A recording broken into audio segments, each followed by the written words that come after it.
যখন দেখবেন বৃষ্টি হচ্ছে তখন দোয়া করবেন, দোয়া কবুল হবে ইনশাআল্লাহ।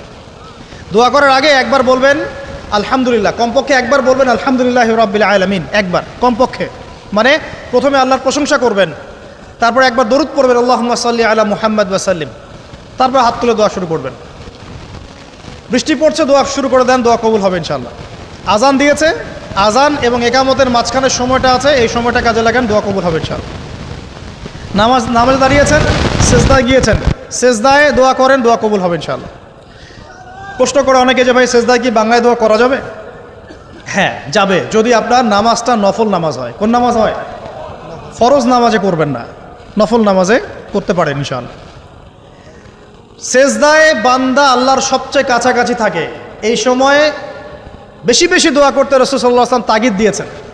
দোয়া করলে ডাইরেক্ট কবুল হবে ইনশাআল্লাহ। পিতামাতার খেদমত করে দোয়া করেন, দোয়া কবুল হবে ইনশাআল্লাহ। এখন তো পিতামাতার খেদমত মানুষ করতে চায় না। এটা সেই যুগ যে যুগে পিতামাতার সাথে দাস দাসীর মতো আচরণ করা হয়। সন্তানরা ভুলে গেছো তোমরা যে তোমরাও একদিন পিতামাতা হবা। আমরাও কিন্তু একদিন পিতামাতা হব। যারা বিয়ে শাদী করেছে, সন্তান সন্ততি হয়েছে, তারা জানে এই যে প্রসব বেদনার একটা সেকেন্ড, 1 সেকেন্ড বা 1 মিনিট প্রসব যে বেদনা মায়ের হয়, এর ঋণ আমরা সারা জীবনে শোধ করতে পারবো না।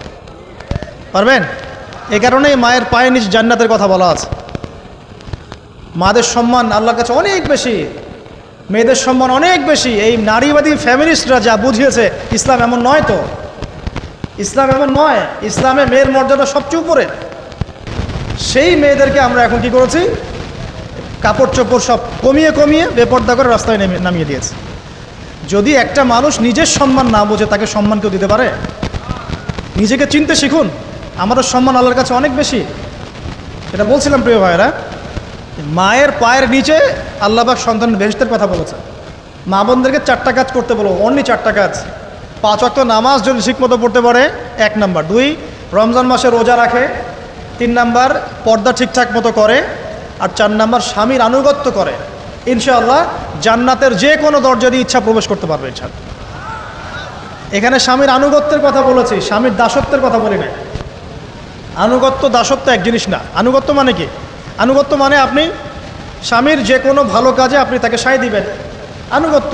নামাজ পড়তে বলেছে, নামাজ পড়তে হবে। পর্দা করতে বলেছে, আপনি পর্দা করবেন। বেপর্দায় যাবেন, আপনি যাবেন না। এটা আনুগত্য। দাসত্ব কি? দাসত্ব হচ্ছে যে সে ভালো মন্দ যাই বলুক আপনি শুনছেন, এটা দাসত্ব। এটা করবেন না। মা বোনরা 4টা কাজ বাসায় গিয়ে আবার শুনিয়ে দিবেন। নবীজি বলেছেন 4টা কাজ কোনো মেয়ে করলে জান্নাতের যে কোনো দরজা দিয়ে ইচ্ছা প্রবেশ করতে পারবে। 1 নাম্বার, 5 ওয়াক্ত সালাত। 2 নাম্বার, রমজান মাসের সওম রোজা। 3 নাম্বার, পর্দা ঠিকঠাক মতো করবে, লজ্জাস্থানের হেফাজত। এবং 4 নাম্বার, স্বামীর আনুগত্য করা। মায়ের খেদমত করে দোয়া করেন, দোয়া কবুল হবে ইনশাআল্লাহ। বাবার খেদমত করে দোয়া করেন, দোয়া কবুল হবে ইনশাআল্লাহ। কোরআন তেলাওয়াত করে দোয়া করেন, দোয়া কবুল হবে ইনশাআল্লাহ। মনে করেন শেষ রাতে উঠেছেন, মানে শেষ রাত বলতে বোঝাচ্ছি এই ধরেন যে 2টার পর থেকে, এখন 2টা 2:30টার পর থেকে নিয়ে ফজর পর্যন্ত শেষ রাতে উঠেছেন। এই সময় আপনি যা দোয়া করবেন ইনশাআল্লাহ কবুল হবে। হ্যাঁ, বলতে বাধ্য হচ্ছি, এখনকার তরুণ সমাজ ওই 2টা 2:30টার দিকে ওই যে কার কার খেলা থাকে, ওই খেলাগুলো দেখার জন্য ওঠে, তাহাজ্জুদ পড়ার জন্য উঠতে পারে না। অথচ আল্লাহ পাক বলছেন কি, যে শেষ রাতে আল্লাহ পাক প্রথম আসমানে নেমে আসেন এবং আহ্বান করেন, কে আছো আমার কাছে কিছু চাইবে আমি দিব, কে আছো আমার কাছে রিজিক চাইবে দিব, কে আছো আমাকে ডাকবে আমি তোমার ডাকে সাড়া দিব, কে আছো আমার কাছে ক্ষমা চাইবে আমি তোমাকে ক্ষমা করে দিই। প্রিয় যুবক ভাইরা, আল্লাহকে মূল্যায়ন করতে শিখুন। এই সময়গুলোতে দোয়া করলে ইনশাআল্লাহ তাআলা আপনার দোয়া কবুল হবে ইনশাআল্লাহ। সবচেয়ে ইম্পর্টেন্ট হচ্ছে একটা, যেটা আমরা প্রত্যেক দিন পড়ি, প্রায় 17 রাকাত নামাজ পড়ি আমরা, ফরজ নামাজ। শুধু ফরজ নামাজের কথাই বলছি। এখানে আপনি 34টা সেজদা করেন। 17 রাকাত ফরজ, 34টা সেজদা করেন। প্রত্যেক সেজদায় যদি একটা করে দোয়া করতে পারেন ইনশাআল্লাহ আল্লাহ আপনার দোয়া কবুল করবেন। দোয়া কবুল করার কিছু জায়গা বলে দিলাম, বেশি বেশি দোয়া করতে হবে। আমরা উম্মার অবস্থাগুলোকে বুঝতে শিখব। এখানে এই 3 ব্যক্তি, এটা বলে আমি শেষের দিকে যাচ্ছি, একটু ধৈর্য ধরেন। এই 3 ব্যক্তি পড়ে গেছে গুহার মধ্যে। আমি বলছিলাম জেনা ছেড়ে দিলে তোমার দোয়া আল্লাহ পাক ডাইরেক্ট কবুল করবে ইনশাআল্লাহ। কীভাবে? এই দলিল দিচ্ছিলাম যে তারা বলছে আমাদের তো কোনো আমাদের নেক আমল যা আছে এটা দিয়ে দোয়া করতে হবে, কোনো অপশন তো নাই বের হওয়ার। একজন বলছে যে আল্লাহ আমি আমার পিতামাতার খেদমত করতাম, মাকে দুধ পান না করিয়ে কখনো দুধ পান করি নাই, আল্লাহ এই কাজটা যদি তোমার কাছে ভালো লেগে থাকে আজকে আমাকে এই বিপদ থেকে উদ্ধার করো। এই দোয়া করার সাথে সাথেই এই গুহা থেকে পাথরটা একটু সরে গেল এভাবে। আর জড়বস্তু আল্লাহ পাকের হুকুম মানে, আল্লাহ পাকের হুকুম মানে না খালি দুইটা শ্রেণীর মানুষ, এক হচ্ছে মানুষ আর একটা জিন জাতি। এই পুরো প্রকৃতি আল্লাহ পাকের হুকুম মেনে চলে। আর জড় বলতে আসলে কিছু নাই, যদি আমি বোঝানোর জন্য জড় বলেছি, আল্লাহ পাকের হুকুমে সব কিছু জীবন্ত। এই যে মাটিতে আমরা বসে আছি না এখন, এই মাটি কিয়ামতের মাঠে সাক্ষী দিবে যে এখানে মাহফিল হয়েছিল। হ্যাঁ, ওইখানে বসে তুমি টিকটক করেছো, লেকচার শুনো নাই ভালো করে। একটা মাহফিলে যাচ্ছিলাম, দেখলাম যে এখন স্টেজে উঠি নাই, ওই সুযোগে দেখলাম যুব সমাজ রাস্তার পাশে দাঁড়িয়ে সিগারেট খাচ্ছে, ব্রেক নিচ্ছে আর কি, চা সিগারেটের ব্রেক। হুজুর আসলে আলোচনা শুনবো। তো এখানে এসে যদি আমরা মানে কোরআন সুন্নাহর বাইরে কোনো কাজ করি, এই মাটি আবার সাক্ষী দিবে। এটা দলিল কোথায় আছে? সূরা জিলজাল পড়ে দেখবেন। সূরা জিলজালের মধ্যে দলিল আছে যে আল্লাহ পাকের হুকুমে এই জমিন কথা বলবে ইনশাআল্লাহ, আল্লাহ পাক হুকুম করলে। জি, তো একটু সরে গেল ওই পাথর, তারপরের ব্যক্তি দোয়া করছে, আল্লাহ আমার একজন কাজের লোক ছিল, সেই কাজের লোক কিছু টাকা পেত, টাকা না নিয়ে বেচারা চলে গেছে, আমি ওই টাকা দিয়ে কিছু পশু কিনেছি, এই পশুগুলো কিনে আমি পালন করেছি, অনেক দিন পর সেই ব্যক্তি এসেছে আমার টাকা দাও। তখন আমি বলেছিলাম যে এই যতগুলো পশু দেখছো সব তোমার। সেই লোক বলছে আমার সাথে কি ঠাট্টা করছো? বলছে না, ঠাট্টা করছি না, তোমার টাকা দিয়ে আমি পশু কিনেছিলাম, এই প্রজনন হতে হতে হতে আজকে এতগুলো হয়েছে, সব তোমার, নিয়ে যাও। আল্লাহ কলিজা দেখেন, আসলে দান করার জন্য কলিজা লাগে, টাকা লাগে না। আল্লাহর পথে দান করার জন্যে কলিজা লাগে, টাকা লাগে না। আর কিছু মনে করবেন না, আমি বিভিন্ন মাহফিলে যাচ্ছি, এই একটা কমন দৃশ্য দেখি এই কালেকশনের। আমার জানা নাই যে এভাবে নাম লিখিয়ে কোনো কালেকশন নবীর যুগ থেকে হয়েছে, আমার জানা নেই। বরং কতটুকু দিয়েছে এটা গোপন রাখলেই ভালো। কে দিয়েছে, কত দিয়েছে জানানোর কোনো দরকার নাই, দিয়েছে নিয়ে চলে আসবেন, শেষ। আমরা কাকে সন্তুষ্ট করার জন্য দেই? আল্লাহ জানলেই তো যথেষ্ট। কি দরকার জনগণ জানতেই হবে আমি 5,000 টাকা দিয়েছি? এতে আমার লাভটা কি? নেকি উল্টা আরও কমে গেল। উল্টা 7 শ্রেণীর মানুষ, একটা হাদিস আছে, 7 শ্রেণীর মানুষ কিয়ামতের মাঠে আরশের ছায়া পাবে। কিসের ছায়া পাবে? আরশের ছায়া, যে ছায়া ছাড়া কোনো ছায়া থাকবে না। ওর মধ্যে এক শ্রেণী হচ্ছে ওই ব্যক্তি যে এত গোপনে দান করে, তার বাম হাত জানে না ডান হাত কি দান করছে। এই ব্যক্তি আরশের ছায়া পাবে ইনশাআল্লাহ। তো দুনিয়া যদি উদ্দেশ্য থাকে, নাম প্রকাশ করা, জাহির করার উদ্দেশ্য থাকে, বা যদি এমন হয় যে এখানে লৌকিকতা উদ্দেশ্য থাকে, নেকি নষ্ট হয়ে যেতে পারে, সুযোগ আছে, চান্স আছে। তো এই ট্রেডিশনগুলো বন্ধ করলে মনে হয় ভালো হয়। এটা আমার পরামর্শ, বাকি এটা বিবেচনা আপনাদের। আর এই ব্যক্তি বলছে আমি এই সব কিছু দান করে দিয়েছি। দেখেন, দান করতে কি লাগে? কলিজা লাগে, টাকা লাগে না কিন্তু। আসলে দান করতে কলিজা লাগে। অনেক রিক্সাওয়ালাকে দেখেছে আমরা, 100 টাকা দান করে দিল, মসজিদের জন্য দান চাচ্ছে, 100 টাকা দান করে দিল। আর অনেক দেখবেন বিত্তশালী, ঢাকা শহরে যাচ্ছি বনানী গুলশান দিয়ে, দান করতে চাইলে 2 টাকা দিচ্ছে, 5 টাকা দিচ্ছে। এমন হয় না?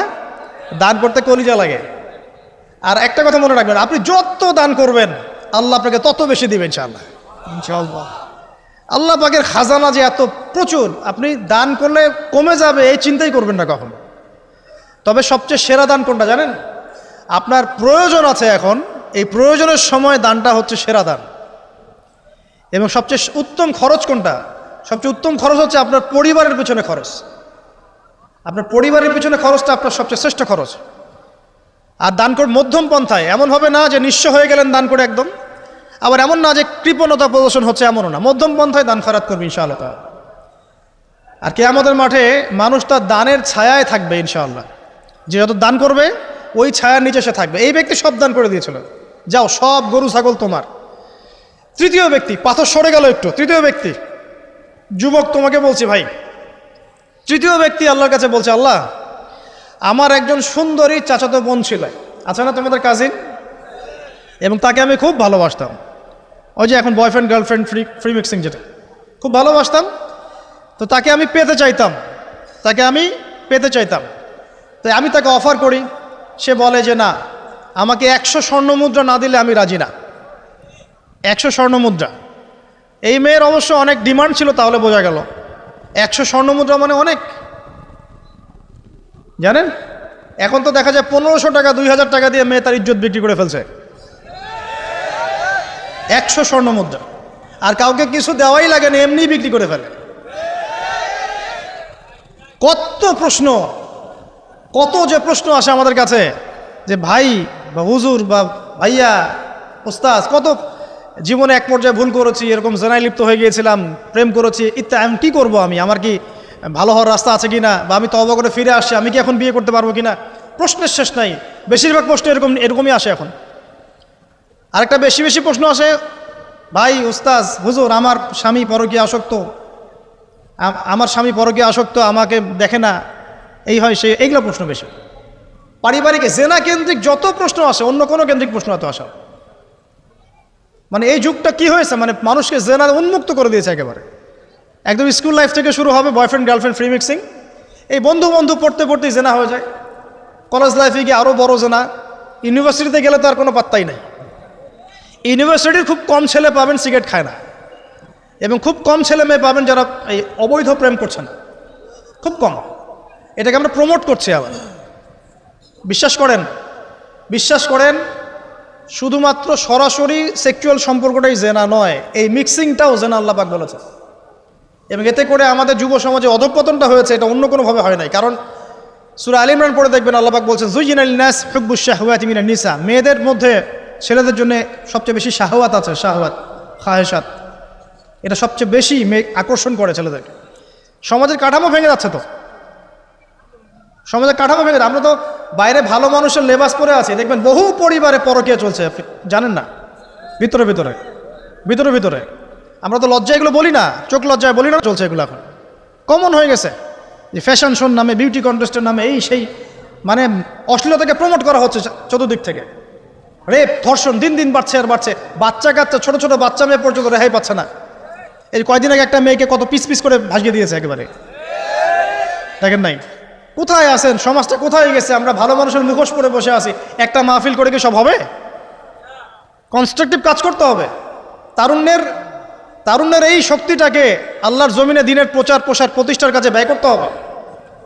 যতক্ষণ পর্যন্ত আমরা এরকম ভালো মানুষের লেবাস সাজে বসে থাকবো না, আমার ঘরেও ফেতনা ঢুকে আসবে, টের পাবেন না। যখন ফেতনা ছড়িয়ে পড়ে ওটাকে দমন করতে হয়। দমন না করলে ওইটা আমার ঘরেও ঢুকবে তো এক সময়। আমি একা ভালো থাকতে পারবো না তো। আরে দমন করার ক্ষমতা আল্লাহ পাক যাদেরকে দিয়েছেন তাদের উপর অবশ্য ওয়াজিব হয়ে গেছে এগুলো দমন করা। এখন তাদের উপর একটা ফরজ ওয়াজিব হয়ে গেছে দমন করা এগুলা, নাহলে আল্লাহ পাক কঠিন শাস্তির সম্মুখীন করবেন। একটা হাদিস বলে সামনে যাই, শেষ করে গুটিয়ে নিচ্ছি। নবীজি বলছেন একদিন ঘুম থেকে উঠে চোখ ঘষতে করছে লা ইলাহা ইল্লাল্লাহ, আল্লাহ লা ইলাহা ইল্লাল্লাহ। তার স্ত্রী সামনে জাইনাব বিনতে জাহাশ রাদিয়াল্লাহু আনহা, তিনি বলছেন ইয়া রাসূলুল্লাহ, কি হয়েছে, সমস্যা কি? নবীজি বলছেন ওয়াইলুল লিল আরব, আরবদের জন্য ধ্বংস, মিন শাররি কাদ ইখতারাব, কি ভয়ঙ্কর ফিতনা ধেয়ে আসছে। তখন তার স্ত্রী বলছেন ইয়া রাসূলুল্লাহ আনুহলিকু ওয়া ফিনা সালিহুন, আমাদের মধ্যে সৎ মানুষ ভালো মানুষ থাকা অবস্থাতেও কি আমরা ধ্বংস হয়ে যাব? নবীজি বলছেন বালা, অবশ্যই, নাম, হ্যাঁ অবশ্যই ধ্বংস হবে। ইযা কাসরাতুল খাবাস, যখন সমাজের মধ্যে অশ্লীলতাকে ছড়িয়ে পড়া হবে। যখন সমাজের মধ্যে অশ্লীলতা বেহায়াপনা ছড়িয়ে পড়বে, আলেম জালেম সব ধ্বংস হয়ে যাবে। এই সময় এখন আসে নাই? হারাম, একটা সামান্য একটা হারাম ঠুনকো একটা খেলাকে নিয়ে সারা বিশ্ব কি করতেছে দেখেন নাই? কি পাগল হয়ে গেছে একেবারে। কি অবস্থা মানুষের মধ্যে, কে খেলে তারও ঠিক নাই, ওই দেশের লোক আমাকে চিনে কিনা তারও ঠিক নাই, নিজের কোনো ব্যক্তিত্ব গায়রত কিছুই নাই। আশ্চর্য একটা জাতি আমরা। কে খেলছে? ভাবখানা এমন যে আমরা মনে হয় যুদ্ধ করে কাফেরদের সাথে দ্বীন ইসলাম কায়েম করে ফেলছে, একদম ভাবখানা। অথচ এগুলো তৈরি করা হয় কি জন্য? যাতে মুসলিম জাতি একদিকে ফোকাস করে থাকে, অন্যদিকে ওরা তাদের উদ্দেশ্য সাধন করবে। এখন সারা ওয়ার্ল্ডের চেহারা একদিকে ফিরাইছে, এদিকে দেখো, এই যে খেলা দেখো, আর বাকি পিছনে যে কাজগুলা ঠিকই করছে ওরা। দেখবে কি কাজ করছে কয়দিন পরে দেখতে পারবে। পাবলিকলি আমি বললাম না, কারণ বললে সব বুঝবেন না আপনারা, আর সব জায়গায় সব কিছু বলতে নাই। ওদের উদ্দেশ্য ওরা কখনো ভুলে যায় নাই। ওরা চাচ্ছে সারা বিশ্বটাকে শাসন করতে এবং মুসলিমদেরকে দমন করতে, এবং আপনাকে খেলতামাশায় ব্যস্ত রেখেছে। লাচো এখন যুবকদের কোনো হিতাহিত জ্ঞান পর্যন্ত চলে গেছে এখন। হিতাহিত জ্ঞান, তোমাকে এইভাবে চুল কাটতে কে বলছে? তোমাকে এইভাবে চুল কাটতে কে বলছে? এদিকে একদম ছিলে রেখে দিছো, এখানে মাঝখানে উঁচা একটা ময়ূরের মতো রেখে দিছো, মানে এভাবে চুল কাটতে তোমাকে কে বলছে? কে তোমাকে মেসির ফলো করতে বলছে? তোমার জন্য রাসূল সাল্লাল্লাহু আলাইহি ওয়াসাল্লামের বাবরি চুলের সুন্নত নাই? আজীব একটা ব্যাপার। দাড়ি রাখছো, বিরাট কোহলির মতো দাড়ি রাখছো, কেন? রাসূল সাল্লাল্লাহু আলাইহি ওয়াসাল্লামের মতো ছাড়া দাড়ি রাখতে পারো না? আশ্চর্য। আমাদের আদর্শ চিন্তা হবে না? নবী সাল্লাল্লাহু আলাইহি ওয়াসাল্লামের মতো এত সুদর্শন হ্যান্ডসাম মানুষ থাকতে আমি কাকে ফলো করব? যুবকদের পুরো মাথাটাকে ব্রেইন ওয়াশ করে ফেলা হয়েছে, কারণ ওরা জানে খুব ভালো করেই যুবকরা যদি আল্লাহর পথে ফিরে আসে ওদের সমস্যা আছে, সমস্যা। এই কারণে তোমাদেরকে ভুলিয়ে রাখা হচ্ছে। নিজের জীবনের মূল্য দিতে শেখো। আল্লাহ রাব্বুল আলামিন তোমাকে আমাকে সৃষ্টি করেছেন, আল্লাহ পাক আমাদের হাতে এই দিনের বিজয় দেখতে চান। আল্লাহ পাক চান যেন আমরা আল্লাহর দিনটাকে পালন করি, প্রসার ঘটাই। ইনশাল্লাহ এক সময় দিন প্রতিষ্ঠা হবে ইনশাল্লাহ। আর আমরা যদি খেলতামাশায় মত্ত থাকি তাহলে দিনের প্রচার কে করবে? প্রসার কে করবে? আর সব কি ওলামায়ে কেরামের দায়িত্ব? সাধারণ মানুষের কোনো দায়িত্ব নাই? সবাই এখন এই যে ডক্টর হতে চান, ইঞ্জিনিয়ার হতে চান, ভালো কথা, হন। এবং সবসময় দেখা যায় আলেম ওলামাদের সবার ভুল ধরার চেষ্টা করতে থাকেন। আপনি নিজে আলেম হচ্ছেন না কেন? তাহলে আপনি নিজে আলেম হন না কেন? নিজে একজন মুফতি হচ্ছেন না কেন? নিজে একজন মুহাদ্দিস হচ্ছেন না কেন? এতই যদি ভুল ধরতে পারেন অনলাইনে, আপনি নিজে একজন আলেম হয়ে দেখান না কেন? তারপর দুটো কথা বলেন যাদের সামনে, দেখেন মানুষ কীভাবে রিসিভ করে। কত সহজ এই কাজটা। নিজে কিছু করছেন না, সারাদিন মানুষের পিছনে লেগে আছে। দেখবেন কিছু মানুষ আছে এই মুসলিম সমাজের মধ্যেই, আমি তো লম্বা করে ফেলছি হয়তো বা, মুসলিম সমাজের মধ্যেই কিছু মানুষ ইসলামের লেবাস পোশাক পরেই আছে, কিন্তু এরা মুসলিমদেরকে ছোটোখাটো বিষয়ে ব্যস্ত রেখেছে। হাত বাঁধা, রফুলিয়া দেন, জোরে আমিন, পায়ে পা, এই কিছু কিছু সিলি বিষয়ের জন্য বলছি যে বড় বড় বিষয়গুলো বাদ দিয়ে ছোটোখাটো বিষয়গুলো কিনে উম্মাকে ইখতিলাফে ব্যস্ত রেখে দিয়েছে। ভাবখানে এমন যেন ইসলামের সব বিষয় প্রতিষ্ঠা হয়ে গেছে, এখন এই 4টা বিষয় বাকি আছে। ভাবখানে এমন, অথচ সারা ওয়ার্ল্ডের মধ্যে ইসলাম আস্তে আস্তে সংকুচিত হয়ে গেছে। আমরা কবে স্মার্ট হব? প্রিয় ভাইরা, মনে রাখবেন আমরা সবাই মিলেই মুসলিম জাতি। পলিটিক্যাল লিডার্স আছেন, প্রশাসনের লোক আছেন, আমাদের যুবক যুবতী, তরুণ তরুণী, সবাই মিলেই আমরা এই উম্মা জাতি। আমরা কেউ কারো শত্রু নই, কেউ কারো দুশ্মন নই। সবার মধ্যে ভালো কিছু পাবেন, ভালো নিয়ে নেন, খারাপটা ছেড়ে দেন। উম্মাকে ঐক্যবদ্ধ করার চেষ্টা করেন। এই ছোটোখাটো বিষয়গুলোকে ইখতিলাফ বন্ধ করেন, আল্লাহর ওয়াস্তে বন্ধ করেন। বড় বড় বিষয়গুলোর দিকে ফোকাস করেন। তরুণদেরকে শিক্ষিত করেন, আদর্শ পরিবার করেন, শিক্ষা অর্জন করেন, জ্ঞান অর্জন করেন, বড় আলেম স্কলার হন, বিশ্বকে নেতৃত্ব দেন। পলিটিক্স করলে ভালো করে করেন, যাতে করে আপনার দ্বারা দুনিয়ার দিনের খেদমত হয়, আলহামদুলিল্লাহ। ইকোনমিক্স হলে ভালো করে হন, বিজ্ঞানী হলে বড় বিজ্ঞানী হন, মানে আপনি বড় স্বপ্ন দেখেন। ইয়াং জেনারেশনকে নিয়ে আসেন ইসলামের দিকে, তাদের দ্বারা ইনশাআল্লাহ ইসলামের বিজয় হবে। ওই যুবক বলছে, আল্লাহ আমার এই চাচাতো বোনকে পেতে চাইতাম, সে 100 স্বর্ণমুদ্রা চেয়েছে। 100 স্বর্ণমুদ্রা সে বহুত কষ্ট করে অর্জন করে শেষমেশ ওকে দিল। দেওয়ার পর বলছে এখন আমাকে দাও। এখন সে প্রস্তুত, শুরু করবে, মানে দুজন কাছাকাছি এসে গেছে, এবার সেক্সুয়াল সম্পর্ক শুরু হবে কেবল। এই হওয়ার সময় এই মেয়ে বলে বসছে যে হে আল্লাহর বান্দা, আমি আমার সতীত্ব এতদিন পর্যন্ত হেফাজত করেছি, আল্লাহর দোহাই লাগে আমার সতীত্বটা নষ্ট করো না। কে বলছে? এই মেয়েটা বলছে। এবার এই ছেলে তাৎক্ষণিক সেখান থেকে উঠে গেল। হাদিসে এমন শব্দ এসেছে যে সেই ছেলে ওই মেয়ের মানে মাঝখানে বসে পড়েছে আর কি। ওখান থেকে সে উঠে গেল, উঠে স্বর্ণমুদ্রাও নিল না, স্বর্ণমুদ্রা রেখে দিয়ে সে আল্লাহর ভয় সেখান থেকে উঠে চলে আসলো, জেনা করলো না। সে বলছে, আল্লাহ ওই কাজটা যদি আমি তোমার ভয়ে করে থাকি, তুমি যদি জানো, আজকে এই পাথরটা এখান থেকে সরিয়ে দাও আল্লাহ। আল্লাহ পাক সেই পাথরটা পুরো সরিয়ে দিলেন এখান থেকে। চাক্ষুষ মৃত্যুর হাত থেকে আল্লাহ পাক বাঁচালেন কোন ওসিলায়? জেনা থেকে দূরে থাকার ওসিলায়। প্রিয় যুবক ভাই এবং যুবতীদেরকে বলবো, চারিত্রিক পবিত্রতা হেফাজত করেন, আল্লাহর ওয়াস্তে নিজের জীবনটাকে পবিত্র করেন, দিনের ইলম অর্জন করেন, বেশি বেশি আমল করেন, ভালো কাজে ব্যস্ত থাকেন, সমাজ কল্যাণমূলক কাজ করেন, বেশি ভালো কাজে ব্যস্ত থাকেন। খারাপ সার্কেলের সাথে মিশিয়েন না, ভালো সার্কেলে মিশেন। আলেম ওলামার সাথে সম্পর্ক রাখেন, মাদ্রাসার সাথে একটু যোগাযোগ রাখেন, দিনী হালাকাগুলোয় বসেন। এই অহেতুক ফাহেসা কাজগুলোতে সময় নষ্ট করেন না। কোরআন তেলাওয়াত করেন, বেশি বেশি করেন, দিনী বইপত্র পড়েন। এই যে ভ্রাম্যমান লাইব্রেরিগুলো আছে না, বই পড়েন। আমি বলছি না শুধু ইসলামিক বই পড়তে হবে আপনাকে, আপনি অর্থনীতির বই পড়েন, সমাজবিজ্ঞানের বই পড়েন, রাষ্ট্রবিজ্ঞানের বই পড়েন, জিওপলিটিক্যাল বইগুলো পড়েন, কোরআন সুন্নাহ তো পড়বেনই, শিক্ষিত হন ইনশাআল্লাহ তাআলা। আজ হোক আর কাল হোক আমরা বিশ্বাসী ওই যে যুগটা ছিল, যে যুগে মুসলিমরা সারা বিশ্ব দাপটের সাথে দাপিয়ে বেরিয়েছে আর কি, প্রত্যেকটা ডিপার্টমেন্ট মুসলিমরা রুল করেছে, ইনশাআল্লাহ আবারও সেই সময় ফিরে আসবে ইনশাআল্লাহ। আমরা বিশ্বাস করি আল্লাহ রাব্বুল আলামিন তার রাসূলের মাধ্যমে জানিয়েছেন যে ফিতনাময় পরিবেশটা চিরস্থায়ী হবে না। এখন হয়তো ফিতনা চলছে, কিন্তু এরপরে আসবে ইনশাআল্লাহ তাআলা আল মাহদির যুগ। কার যুগ? ইমামুল মাহদির যুগ আসবে ইনশাআল্লাহ। তারপরে ঈসা ইবনে মারইয়ামকে আল্লাহ পাক পাঠাবেন এবং যত দুশমন আছে ইসলামের সবার সাথে সরাসরি ব্যাটল হবে, হাদিসে বলা আছে, কিছু করার নাই। এবং সেই যুদ্ধগুলোতে মুসলিমরা জিতবে ইনশাআল্লাহ। তারপরে সারা বিশ্বে ইসলামী খেলাফা কায়েম হবে ওই জেরুজালেম থেকে ইনশাআল্লাহ আযজা ওয়া জাল। আমরা দোয়া করি আল্লাহ রাব্বুল আলামিন আমাদের যুব সমাজকে যেন কবুল করে নেন, আমিন, এবং তাদেরকে এই জাগতিক ফিতনাগুলো থেকে আল্লাহ পাক হেফাজত করুন। আমাদের সতীত্ব, পবিত্রতা, চরিত্রের সৌন্দর্য আল্লাহ পাক যেন অটুট রাখে, জেনা থেকে আল্লাহ পাক যেন বাঁচিয়ে রাখে। আল্লাহ পাক আমাদের সবাইকে দিনের এলেম অর্জন করার তৌফিক দান করেন, জীবন সম্পর্কে সচেতন হওয়ার তৌফিক দান করেন, সময়কে মূল্যায়নের তৌফিক দান করেন, খাস পর্দায় থাকার তৌফিক দান করেন মা বোনদেরকে, এবং আমাদের মধ্যে উম্মার ঐক্যের জন্য কাজ করার তৌফিক আল্লাহ পাক সবাইকে দান করেন, আমিন।